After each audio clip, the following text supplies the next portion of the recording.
पहला एमसीक्यू है, निम्नलिखित में से कौन सी तिथि बीएनएस के लागू होने की तिथि, यानी what is the enforcement date of BNS. बताइए राइट आंसर, कमेंट करते रहिए फटाफट इसके आंसर जिसको पता है। क्या है इसका राइट आंसर, कमेंट कीजिए। ए 1 जुलाई 2024, बिल्कुल सही जवाब, क्या बात है। दूसरा एमसीक्यू है, बीएनएस की धारा 1 निम्नलिखित में से किससे संबंधित है। किसी भी एक्ट का सेक्शन नंबर 1 किससे रिलेटेड होता है, क्या बताता है। बहुत ही जनरल कॉमन सेंस का क्वेश्चन है ये। बताइए क्या बताता है सेक्शन 1 किसी भी एक्ट का, बताइए क्या होगा इसका राइट आंसर, कमेंट कीजिए। कोई बात नहीं, डरिए मत, गलत कमेंट कीजिए, कोई दिक्कत नहीं है, ठीक है। बी बिल्कुल राइट आंसर। कोई भी एक्ट का पहला सेक्शन बताता है कि उस एक्ट का टाइटल क्या होगा, कि उसको किस नाम से पुकारेंगे, और उसका एक्सटेंट मतलब कहां तक वो क्या होगा, एनफोर्स होगा भारत में। क्लियर। इसके बाद अगला एमसीक्यू है, बीएनएस की कौन सी धारा भारत से बाहर किए गए अपराध के लिए दंड का प्रावधान करती है, मतलब ऐसे अपराध जो भारत से बाहर हैं। अब मैं आपको ऐसी याद करा देता हूं, देखो क्या होता है। इसका राइट आंसर है पहली बात तो डी, ये मैंने अभी आपको पढ़ाया नहीं, आगे क्लास में पढ़ाऊंगा, डोंट वरी। सेक्शन डी 1 और सबसेक्शन 4, जैसे बॉल होती है क्रिकेट में, चौका जब जाता है तो बॉल कहां जाती है, बाउंड्री के पार जाती है ना, तो वैसे भारत के परे किए गए अपराध, यानी कहां, भारत की सीमाओं के भीतर मुकदमा चलाया जा सकता है ऐसे अपराधों के लिए जो भारत के बाहर हो रहे हैं। तो याद हो गया सेक्शन 1 का सब क्लॉज 4, चौका लगेगा तो बॉल कहां जाएगी, बाहर। क्लियर। नेक्स्ट एमसीक्यू है, बीएनएस, क्या बीएनएस भारत के बाहर के नागरिक द्वारा किए गए अपराध पर लागू होता है, ये मैंने आपको पढ़ाया, बताइए क्या है इसका आंसर। भारत के बाहर से कोई व्यक्ति अपराध कर रहा है, क्या उसको भारत में सजा दी जा सकती है, बताइए। कल की क्लास में मैंने पढ़ाया, न्यू प्रोविजन ऐड हुआ था, क्या होगा इसका राइट आंसर। इसका राइट आंसर है आपका ए, यानी कि हाँ बिल्कुल किया जा सकता है, उसे पनिश अप्लाई होगा हमारा बीएनएस। भारत के बाहर से कोई क्या कर रहा है, कॉन्स्पिरेसी कर रहा है, अबेटमेंट कर रहा है भारत में अपराध करने के लिए, तो हम उसे पनिश कर सकते हैं, पहले नहीं कर पाते थे, अब कर सकते हैं। नेक्स्ट एमसीक्यू है, ए जो भारत का नागरिक है युगांडा में हत्या करता है, ये एमसीक्यू तो आपने पेपर में आपने पढ़ा होगा, आईपीसी में भी कई बार कई पेपरों में आ चुका है ये। ए जो भारत का नागरिक है युगांडा में हत्या करता है, युगांडा मतलब आउट ऑफ इंडिया, उसे दिल्ली में गिरफ्तार किया जाता है, उस पर हत्या का मुकदमा चलाया जा सकता है और दोषी ठहराया जा सकता है उसे कहां, युगांडा में, केवल उस देश में जिसमें मृतक नागरिक था उपरोक्त में से एक, या दिल्ली में। तो इसका राइट आंसर है दिल्ली में, डी।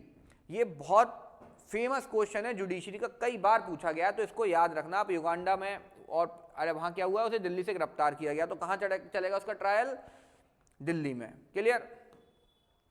नेक्स्ट क्वेश्चन है, बीएनएस के प्रावधान निम्नलिखित द्वारा किए गए किसी भी अपराध पर लागू होते हैं, किस पर लागू होते हैं बीएनएस के प्रावधान। भारत के बाहर किसी भी स्थान पर कोई भी व्यक्ति, वह व्यक्ति जो 21 वर्ष से अधिक है, वह व्यक्ति जो 18 वर्ष से अधिक है, वह भारत के बाहर या बाहर किसी स्थान पर, यानी any citizen of India in any place without and beyond the India. क्या होगा इसका राइट आंसर, क्या होगा इसका राइट आंसर, बताइए। देखिए यहाँ पे शब्द जो दिए गए हैं इनको याद कर लीजिए, अगर कुछ आपने नहीं भी अभी रह गया है आगे पढ़ाएंगे तो इसको याद कर लीजिए। देखिए यहाँ क्या है राइट आंसर, राइट आंसर है इसका D, without and beyond India. ठीक है, हमारी जो बीएनएस है वो विदाउट और बियॉन्ड इंडिया पर अप्लाई होती है। क्लियर। नेक्स्ट एमसीक्यू है, अपराध के आवश्यक तत्व, ये मैंने आपको पढ़ाए हैं, कल ही पढ़ाया था मैंसरिया परसों। एसेंशियल इंग्रेडिएंट ऑफ क्राइम क्या है, बताइए क्या इसका राइट आंसर होगा, क्या है इसका राइट आंसर, बताइए।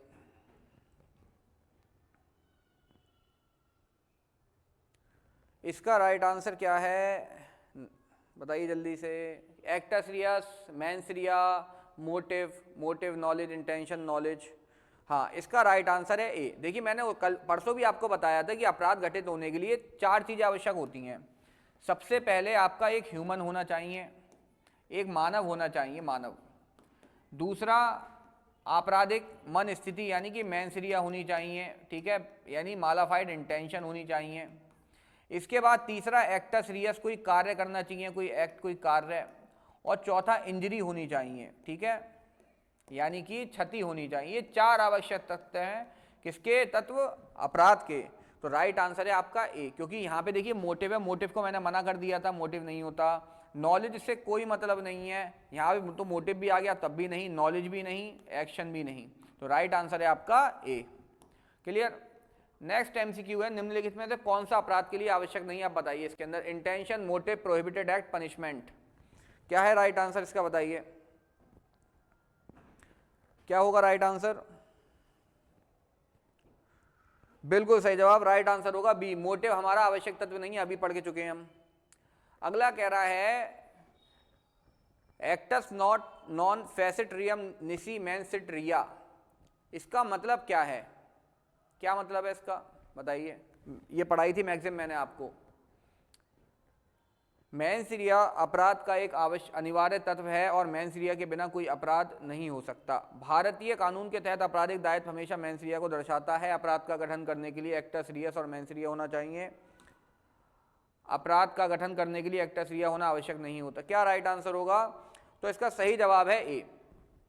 देखिए मैंसिरिया एसेंशियल एलिमेंट है किसी भी क्राइम का, और there can't be a crime without mens rea, और मैंसिरिया यानी आपराधिक मन के बिना कोई भी अपराध नहीं हो सकता।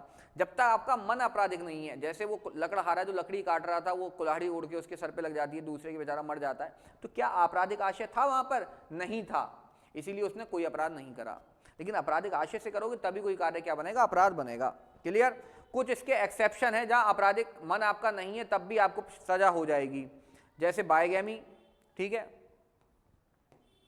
इसके बाद which of the following is normally essential element of crime, निम्नलिखित में से कौन सा सामान्यतः अपराध का अनिवार्य तत्व है, बताइए। इन चारों में से क्या अनिवार्य है क्राइम के लिए, बताइए। राइट आंसर क्या होगा, B is the right answer, बिल्कुल एक्टस रियस, कार्य।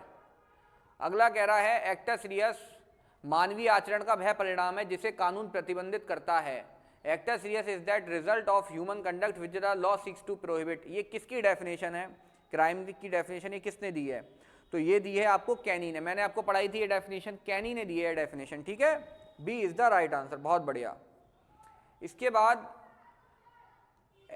एक्टस नॉन फेसिट्रियम निसी मैंसिट्रिया, ये किससे संबंधित है, इसका क्या अर्थ है, बताइए। किस चीज से संबंधित है ये, एक्टस नॉन फेसिट्रियम निसी मैंसिट्रिया, यानी कोई भी कार्य तब तक अपराध नहीं है जब तक व्यक्ति का मन आपराधिक ना हो। सी से, बिल्कुल सही जवाब, guilty state of mind in crime. Next कह रहा है अपराध क्या है, निजी कोई कार्य, मतलब निजी गलत कार्य, या प्राइवेट रॉन्ग है, पब्लिक रॉन्ग है, सिविल रॉन्ग है, नन ऑफ द एब। मैंने ये क्वेश्चन आपको पढ़ाया था, बताइए। क्राइम क्या होता है, कैसा रॉन्ग होता है, कब क्राइम, हाँ नहीं, गलत जवाब। क्राइम आपका पब्लिक रॉन्ग होता है, जैसे अभी मर्डर हो जाए आपके एरिया में तो दहशत फैल जाएगी, डकैती पड़ जाए दहशत फैल जाएगी, तो क्राइम हमेशा पब्लिक रॉन्ग होता है, क्राइम स्टेट के विरुद्ध होता है, ठीक है, पब्लिक रॉन्ग होगा। अगर मैंने आपके 10 लाख रुपए सपोज के लिए मैंने मार लिए, नहीं दी आपको लौट डाल के, तो आपका ही तो नुकसान हुआ, समाज पे क्या असर पड़ रहा है उससे। लेकिन एक अपराध हो गया, मर्डर हो जाए आपके एरिया में, डकैती पड़ जाए, तो माहौल बदल जाता है ना एकदम तुरंत, तो पब्लिक रॉन्ग होता है क्राइम, याद रखिएगा हमेशा। अगला, निम्नलिखित में से कौन सा सूक्ति मैंसिरिया से संबंधित है, मैंसिरिया से संबंधित यहाँ पे कौन सा मैक्सिम है, बताइए। इसका राइट आंसर क्या होगा, बताइए। What would be the right answer, B, बिल्कुल सही जवाब, actus non facit reum nisi mens sit rea. Next question है हमारा यही, एक्टस नॉन फेसिट्रियम निसी मैंसिट्रिया का मतलब क्या है। कह रहा है कोई भी कार्य अपने आप में आपराधिक नहीं है जब तक कि उसको करने के लिए आपका मन दोषी ना हो, ठीक है। तो इसका राइट आंसर होगा डी, कोई बात तब तक अपराध नहीं जब तक आपका मन दोषी नहीं है। सर करेक्ट आंसर पर टिक भी लगा दीजिएगा, रिवीजन करने में इजी रहेगा। अच्छा चलो लगा देंगे, राइट बिल्कुल लगा देंगे साहब, डी है आपका राइट आंसर, ठीक है। देखो ये रिमूव हो जाता है बाद में पीडीएफ से, इस वजह से नहीं लगाते हैं, ठीक है, तो बता देते हैं। अब देखो जैसे आगे बढ़ाऊंगा तो ये हट जाएगा, ठीक है, ये इसका सिस्टम ही इसका ये है, हम कुछ नहीं कर सकते, ठीक है। चलिए आगे कह रहा है, यह इंग्लैंड के कानून से भी पुरानी कहावत है कि कोई भी व्यक्ति तब तक दोषी नहीं है जब तक उसका मन दोषी नहीं है। तो लॉर्ड ऑर्बिंगर ने ये टिप्पणी किस केस में की थी, बताइए कौन सा केस था ये। मैंने आपको एक केस बताया था, मैंने मैनसिलिया के 3 केस बताए थे आपको, ठीक है, लाइन से। एक हमारा प्रिंस था, आर वर्सेस प्रिंस, प्रिंस था टॉल, तो क्वीन वर्सेस टॉलसन, और उसके बाद उसकी शादी हुई थी रितु से, यानी शेराज वर्सेस रिटुजन का केस पढ़ाया था। तो इन केस से भी एक पुराना केस है आर वर्सेस एलाडे का, ठीक है, ये जो लिखा हुआ है ये केस बी वाला, क्लियर। तो इसका राइट आंसर होगा आपका बी, क्लियर। तीसरा कह रहा है मेंस रिया क्या है, बताइए मेंस रिया क्या है। देखिए आपको जितना पढ़ाया गया था उसका पुख्ता रिवीजन हो जाए, इसीलिए एक टॉपिक को हर तरफ से कवर किया गया है कि कुछ छूट ना जाए। मेंस रिया क्या है, मेंस रिया भैया गिल्टी माइंड है, गिल्टी माइंड, ठीक है, दोषी मन, मेंस रिया का मतलब है दोषी मन। इसके लिए मालाफाइड इंटेंशन भी शब्द आता है, देखो एक होता है मालाफाइड, ठीक है, और एक होता है बोनाफाइड। मालाफाइड का मतलब है बैड इंटेंशन, और बोनाफाइड का मतलब है गुड, फेथ में कोई किया गया, या गुड इंटेंशन मान लो, कुछ कह लो आप, ठीक है। जैसे माला जो है कैसे याद रखोगे, माला गलत लड़की है यानी बैड इंटेंशन, बोनाफाइड इसको उल्टा कर ही लेना रिवर्स, तो याद हो जाएगा आपको, ठीक है। तो गिल्टी माइंड हो गया। Next, actus me invito factus non act non est mens actus, इसका मतलब क्या है बताइए। ये किससे संबंधित मैक्सिम है बताइए, किससे संबंधित मैक्सिम है ये। कृत्य स्वयं किसी व्यक्ति के को दोषी नहीं बनाता जब तक उसके इरादे ऐसे ना हो। मेरी इच्छा के विरुद्ध किया गया कार्य मेरा नहीं है, बिल्कुल सही जवाब, राइट आंसर है आपका बी। मेरी इच्छा के विरुद्ध किया गया कार्य मेरा नहीं है, B is the right answer, clear. Next, निम्नलिखित में से कौन एक्टस रियस का हिस्सा नहीं है। एक्टस रियस के अंदर क्या नहीं आता है निम्नलिखित में से। पहला कह रहा है thought of the conduct, result, circumstances as specified by law और कंडक्ट, बताइए क्या होगा इसका राइट आंसर, बताइए।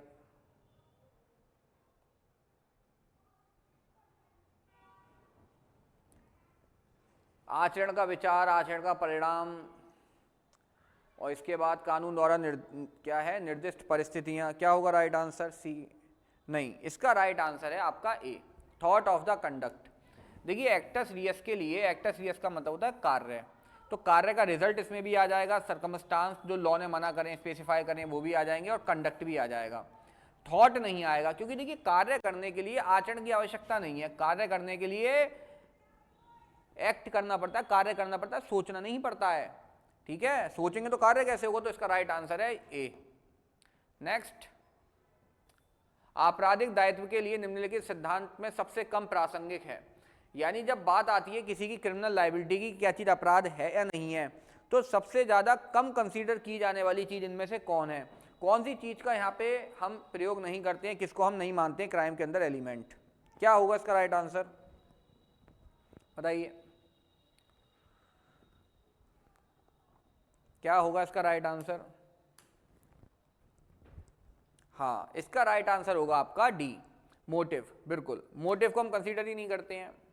अगला कह रहा है कि भाई नल्लम क्राइमन नल्ला पोइना साइन लेगे, इस मैक्सिम का क्या मतलब है, पहले बताइए आप, उसके बाद मैं बताऊंगा। कोई भी अपराध या सजा पहले से मौजूद दंड कानून के बिना मौजूद नहीं, मतलब दी नहीं जा सकती। किसी व्यक्ति को तब तक निर्दोष माना जाता है जब तक कि दोषी साबित न हो जाए। कानून की अज्ञानता कोई बहाना नहीं है, किसी कार्य के साथ अपराध करने के लिए आपराधिक इरादा होना चाहिए। राइट आंसर इसका क्या होगा, राइट आंसर है इसका ए। देखिए ये मैक्सिम कहती है जब तक कोई बात अपराध नहीं, सपोज कीजिए पहले एडल्ट्री जो थी आपकी वो एक अपराध थी, अब एडल्ट्री को डीक्रिमिनलाइज कर दिया गया है, यानी एडल्ट्री अब आपकी अपराध नहीं रही। तो जो चीज कानून में अपराध नहीं है तो क्या उसके लिए आपको सजा दी जा सकती है, बताइए। नहीं दी जा सकती। कह रहा है कोई भी सजा, कह रहा है नो क्राइम और punishment can exist without a pre-existing penal law. जब तक कोई लॉ नहीं होगा, विधि भी आपको उस चीज की सजा दे सकती है जिसको पनिशेबल बनाया गया हो, क्लियर। तो ए है इसका राइट आंसर। नेक्स्ट, किसी सार्वजनिक कानून के उल्लंघन में किया गया या छोड़ा गया कार्य अपराध है। एन एक्ट कमिटेड और omitted in violation of public law forbidding और कमांडिंग इट क्राइम। किसने बोला है ये? तो ये बोला है हमारे स्टीफन साहब ने। राइट आंसर हमारा क्या है? स्टीफन। क्लियर? नेक्स्ट, कानून द्वारा निषिद्ध कोई कार्य जो समाज की नैतिक भावनाओं के विरुद्ध हो। एन एक्ट फॉरबिड, देखिए नैतिक भावनाएं मैंने पढ़ाई थी आपको, किसकी मैगजीम है ये? किन्होंने बोला, किनका स्टेटमेंट है ये? जो मोरल सेंटीमेंट को क्या करता है, सोसाइटी के अफेक्ट करता है। किन्होंने बोला है? Keeton, Austin, Stephen, Paton. बताइए क्या होगा राइट आंसर? क्या था इसका राइट आंसर बताइए?